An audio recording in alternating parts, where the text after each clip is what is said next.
Como sociedad tenemos que subir el nivel. Es decir, lo de hacer las raíces cuadradas ya lo hacen las máquinas de calcular, lo de mejorar un escrito ya lo hace el ChatGPT. Claro, hay que subir el nivel. Si no subimos el nivel, no vamos a competir. Y entonces, ¿dónde quieres situarte? Si quieres situarte en la frontera de la tecnología y ahí vas a explorar y vas a perder, también vas a ganar, pero vas a perder. Quieres situarte en medio, lo que no es bueno es situarse detrás. Porque situarse detrás, ya lo hemos hablado antes, ¿no? Después de una disrupción genérica como esta, solo quedan dos, los que han adoptado, los que están muertos. Es decir, y esto de hacerse la aquí, bueno, no acostumbra a ser para la salud, ¿no? Hoy tenemos en Paréntesis Media a Esteve Almiray. Él es profesor de SADE y además experto en innovación y ahora concretamente en inteligencia artificial, porque todo el mundo tiene que hablar ahora mismo de inteligencia artificial, ¿no es así? Muchísimas gracias por tenerme aquí. Sí, es así. Bueno, yo hace ya muchos años que estoy en el campo de la inteligencia artificial, algunas décadas. Eso te iba a decir, ya hacías temas de inteligencia artificial mucho antes de que se hablara, ya no digo de ChatGPT, Sí. sino de los algoritmos de las redes sociales y de todas estas cosas. Y además vienes a presentar también tu libro, ¿Qué hacer cuando todo cambia con esta IA en grande? Porque supongo que esto es muy importante, esto ha venido a cambiarlo todo, absolutamente. Bueno, sí, es decir, ya estamos acostumbrados a esto de las disrupciones tecnológicas y de innovación, ¿no? Y hemos vivido algunos, todos hemos vivido algunos, hemos vivido la de Internet, hemos vivido smartphones, hemos vivido los PCs, los que somos mayores. Hemos vivido esa también la viví yo, ¿eh? Bueno, bien, pues entonces hemos vivido ya algunas, ¿no? Entonces cuando pasa una de estas disrupciones ya tenemos una cierta experiencia y vemos un poco, como son muy genéricas, lo que pasa es que después de la disrupción solo quedan dos tipos de organizaciones. Aquellas organizaciones que la han adoptado y las que están muertas. No hay nada en medio. Es decir, no hay nadie que no utilice PCs después de la disrupción de los PCs, no hay nadie hoy en día que no utilice Internet, no hay nadie que no utilice smartphones, simplemente no puedes vivir en un mundo. La IA generativa pues no será diferente. De aquí a unos años... Se va a acabar adoptando como se han adoptado todas las anteriores y también, bueno, tenemos un problema en Europa. Ya lo has dicho en algunas entrevistas, nos falta ese ecosistema quizá de innovación. Sí. ¿Cómo podemos generar este ecosistema de innovación más a terreno más internacional? Este es un problema eterno, llevamos algunas décadas también, es que no diría tan antiguo como la IA, pero bueno, casi, ¿eh? Porque la IA nació en el 56 y esto, pues por ahí. Es decir, Europa tiene ese gran problema de que es capaz aún de generar una investigación de primera línea, pero no es capaz de trasladar esta investigación a la innovación. Y claro, lo que genera valor es la innovación, es hacer productos, servicios que la gente te compre. Porque si no, tienes que utilizar tus recursos, el turismo en este caso nuestro, para comprar los recursos y servicios que hacen otros. Porque, claro, los necesitas igual. Es decir, con nuestras tasas turísticas vamos a estar pagando claro, es lo que a Silicon hacemos. Valley. Claro, bueno, a Silicon Valley y a los chinos. Es decir, China está empujando muy fuerte con el tema de ella y cuando tengamos no solo IA generativa, temas como DeepSeek, pero tendremos robots, etcétera, etcétera. Los robots vendrán de China.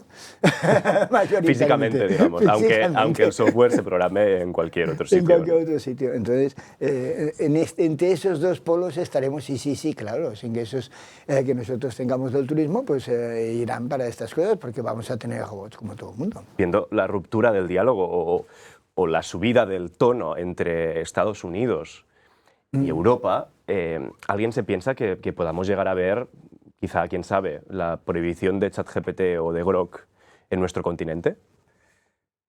A ver, esto de hecho en China existe, es decir, de hecho en China, por ejemplo, uno de los fenómenos curiosos ha sido la adopción de DeepSeek por parte de toda la sociedad china, porque antes casi no había IA generativa. Claro, la IA generativa era americana y casi no se utilizaba. No es que estuviese prohibida, podías utilizar los vía add-ons que tenías en los browsers chinos, pero de hecho no se utiliza. En cambio, a partir de DeepSeek ha habido una explosión enorme, y ha habido desde cursos hasta desde cursos con DeepSeek en la mayor parte de universidades chinas, hasta su uso en hospitales, su uso en la administración pública. La administración pública se ha convertido en un paladín de la IA generativa en China, etc. Ha habido una explosión enorme, ¿no? Entonces, claro, este es el funcionamiento. ¿Veremos previsiones o no? Bueno, en el mundo de la investigación, en el mundo digamos, de los negocios, probablemente las cosas no son tan blanco y negro como parecen ser en las portadas de los diarios.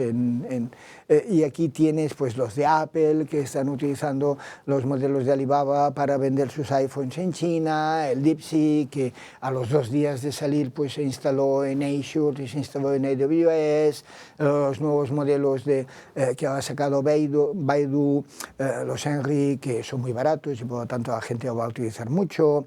Es decir, tenemos un conjunto, las cosas son más grises, ¿no? Y van a seguir siendo más grises, seguro. Es decir, que no ves esta posibilidad, es muy difícil de ponerle puertas a esto de la inteligencia artificial. Es muy complicado de poner estas limitaciones y que estas limitaciones se trasladen de un sitio a otro. Y veremos que la presencia china, probablemente en Europa aún, pues si tú vas a Latinoamérica o vas a África, la presencia china es enorme y por lo tanto también la utilización de este tipo de los modelos chinos, que además son mucho más baratos y son eficientes. En sistemas de agentes, además que utilizas diferentes LLMs para diferentes cosas, no hace falta que todos tengan la misma calidad y por lo tanto utilizas agentes más baratos y muchos de ellos seguro que son chinos. Claro, y en toda esta competición también nosotros tenemos nuestro propio modelo, que es el Alia, sí, ¿no? Como que no se ha creado tampoco para competir con ChatGPT, sí, esto ya lo han dicho muchísimas veces, sí, pero que sí que se podría integrar en algunos organismos públicos o en algunas aplicaciones. Sin duda, ¿no? Hay una componente importante en la creación de este modelo, que es el aprendizaje y el mantener unos grupos de investigación en el top mundial, ¿no? Y esta es una de las razones también de intentar estos modelos. De todas formas, yo creo que en Europa en general nuestra oportunidad se centra más en los agentes que en los modelos de lenguaje. Si logramos tener un modelo de lenguaje competitivo a nivel mundial, cosa que va a ser muy difícil, pues fantástico, pero va a ser muy complicado. Es decir, la carrera es muy rápida, todo el mundo corre muy deprisa, va a ser muy difícil mantener ese ritmo, ¿no? Pero en los agentes ahí tenemos una oportunidad, y en lo que están las nuevas cosas emergentes, cosas como robótica, o nos ponemos al día o lo pasaremos mal, porque claro, la robótica humanoide va a ser el principio de las nuevas formas de producción en la industria. Déficit de 50 millones de trabajadores, según Nvidia. Sí. Datos muy claro, sí, muy contaminados porque vienen de Nvidia, ¿no? Precisamente, sí, que tienen muchos intereses, sí, en que estos robots pues, se lleguen a implantar. Sí. Pero ¿podríamos tener en esos robots una posibilidad de lograr equilibrar un poco la fuerza laboral? Bueno, más nos vale. Es decir, los 50 millones de trabajadores, esto no lo sabe nadie, porque claro, si tú consigues hacer coches 4 veces más baratos, ¿cuántos más coches se van a comprar? Por decir coches, cualquier otro tipo si tú consigues, pues, yo qué sé, tener por los 1.000 euros un asistente en casa, ¿quién no va a tener un asistente en casa? Si le cabe, ¿no? Esta es otra historia, ¿no? Pero bueno, en caso de que le quepa, ¿no?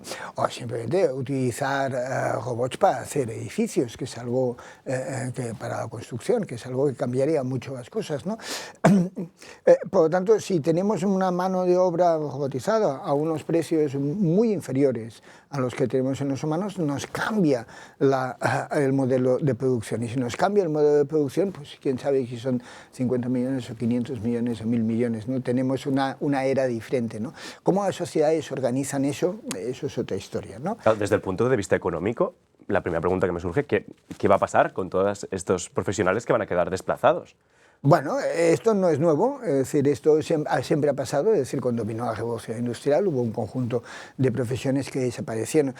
Siempre tendemos esa tendencia a pensar que las profesiones, el expertise es algo fijo en el tiempo y en el espacio, y no lo es. Es decir, no hay community managers antes de haber internet, no hay programadores antes de haber ordenadores, no hay realizadores de cine antes de existir el cine, no hay, todo eso nunca existe. Es decir, la expertise es algo que viene a partir de que tienes una tecnología. Y es muy difícil saber, dada una tecnología especialmente genérica, cuáles van a ser las expertise que se van a generar, pero se van a generar. Esto es seguro. Pero claro, toda esta gente que quede desplazada de los trabajos físicos, ¿va a poder acceder a estos otros trabajos o vamos a tener que inventar algún tipo de redistribución para que de alguna forma el poder adquisitivo se mantenga? Porque si no, ¿cómo funciona la sociedad? A ver, yo creo que sería interesante reinventar algún tipo de redistribución, pero no por esto. Por otra cosa, ¿no? Básicamente porque muchas de estas tecnologías acaban haciendo monopolios naturales, situaciones como Google, etcétera, etcétera, simplemente porque el coste marginal es muy bajo y entonces al ser el coste marginal muy bajo escalas al infinito, ¿no? Y nuestra sociedad no está preparada para esto. Nuestra sociedad está montada para el siglo XVIII, XIX, etcétera, en donde todo el mundo tiene unos beneficios más o menos similares y no hay una situación de monopolio natural que crea en este tipo de tecnologías, ¿no? Pero aparte de esto, vamos a tener, yo pongo el ejemplo siempre de los contables. Es decir, cuando yo era muy pequeño, ya era muy pequeño, muy pequeño en casa, pues veías, tenía alguna relación con contables y veías a los contables haciendo sumas enormes con el lápiz que hacían. Y nunca se equivocaban.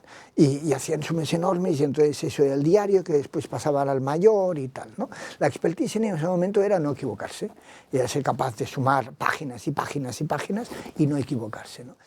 Ese era un expertise común en la época, es decir, John von Neumann era un calculador y lo que hacía John von Neumann era hacer los cálculos balísticos a mano. Algunos de ellos tardaban 12 horas para hacer el cálculo balístico a mano de un cohete que enviaban no sé dónde, ¿no? Esto ya ha pasado a la historia. Claro, esto pasó a la historia cuando se inventaron los ordenadores. John von Neumann inventó el ENIAC, que fue el segundo ordenador de la historia, y el ENIAC le ganó. Y entonces ya se acabaron los calculadores. Pero bueno, estas expertise cambian. ¿Qué pasó con los contables? Porque una pregunta es, bueno, había muchos contables. ¿Qué pasó con ellos? Bueno, se cambiaron a Excel. Todos. Claro, pasó eso. Pero en ese momento no era Excel, era Lotus 1, 2, 3, VisiCalc, etc. Me he saltado unos cuantos pasos de por medio. Pero entonces ellos empezaron a hacer estados financieros complicadísimos, complejísimos, que nadie hubiese imaginado antes, pero claro, estaban sumando. Estaban sumando. Pues lo mismo nos va a pasar esto. Como sociedad, y esto es algo costoso, como sociedad tenemos que subir el nivel. Es decir, lo de hacer las raíces cuadradas ya lo hacen las máquinas de calcular, lo de mejorar un escrito ya lo hace el ChatGPT. Claro, hay que subir el nivel. Si no subimos el nivel, no vamos a competir. Hablando de empresas, si yo soy una empresa, ¿cómo me acerco por primera vez a la inteligencia artificial? Es un paso difícil. Muchas de ellas tienen cierta inseguridad también por la AI Act, por factores que muchas veces son externos. Ya. ¿Cómo damos ese primer paso? ¿Cómo recomiendas tú? Bueno, hay dos maneras. Es decir, una manera es el uso profesional de la IA. Y esto, como no tiene barreras de entrada, es gratis y todo el mundo sabe utilizar un navegador, esto está súper extendido. Es decir, ninguno de mis alumnos no utiliza IA generativa, todos lo utilizan. Y yo creo que hoy en día todos tienen la versión Plus de ChatGPT. Y los chinos utilizan el DeepSeek, claro. Esto es así, ¿no? Entonces, hacer permeable eso en la empresa, ese es el primer paso. Es decir, que el uso profesional esté dentro de la empresa como algo normal y que además pues, haya formas de intercambio de conocimiento de cómo ir, porque esto va cambiando. Antes el prompt engineering era de una manera, ahora está casi desapareciendo y es de otra, hay modelos, etc. Todo este mundo, esto es lo primero, ¿no? Y lo segundo es, bueno, es la forma de competir a cambiar. Va a cambiar y va a cambiar radicalmente, porque la IA generativa no hace cosas diferentes que las otras disrupciones. Básicamente hace que cosas que hacían grupos humanos las trasladas en este momento a código. Esta es la historia. Y entonces aquí hay varias herramientas. Tienes racks, tienes function calls, tienes agentes, tienes un conjunto de herramientas que hay que empezar a utilizar. Vamos a ir a empresas más pequeñas, vamos a ir a empresas más profesionales, vamos a ir a empresas que tengan mayores resultados y con beneficios mucho más altos, porque hemos trasladado cosas que hacían humanos a máquinas. No solamente porque nos hemos ahorrado costes, que esto no es el tema importante, sino porque al hacer esto, si estás en un mercado elástico, puedes escalar. Y puedes escalar de una manera que jamás hubiese soñado antes. Y este es el gran punto en la empresa, es decir, ahorrar costes, bueno, está bien, no es, pero el tema en una empresa siempre es ganar más. Porque ahorrar costes tiene un límite, es decir, Sí. nunca llega a cero, hay que ganar más, centrarse en eso, ¿no? Y esta es la oportunidad que tenemos, ¿no? Cosas que tienes que ver con una empresa, bueno, ¿hasta qué punto aplica? Si realmente estás en un mercado elástico, es decir, si bajas el precio sube el mercado y por lo tanto puedes ganar más. Tienes que ver cosas como si el coste marginal de hacer esto pues realmente es muy bajo. Ahora en IA generativa no tanto, con los nuevos modelos que han salido de China ya es mucho más bajo. Si tú haces robots, pues aún los robots valen dinero, etcétera, ¿no? Hay que ir a ver. Y entonces, ¿dónde quieres situarte?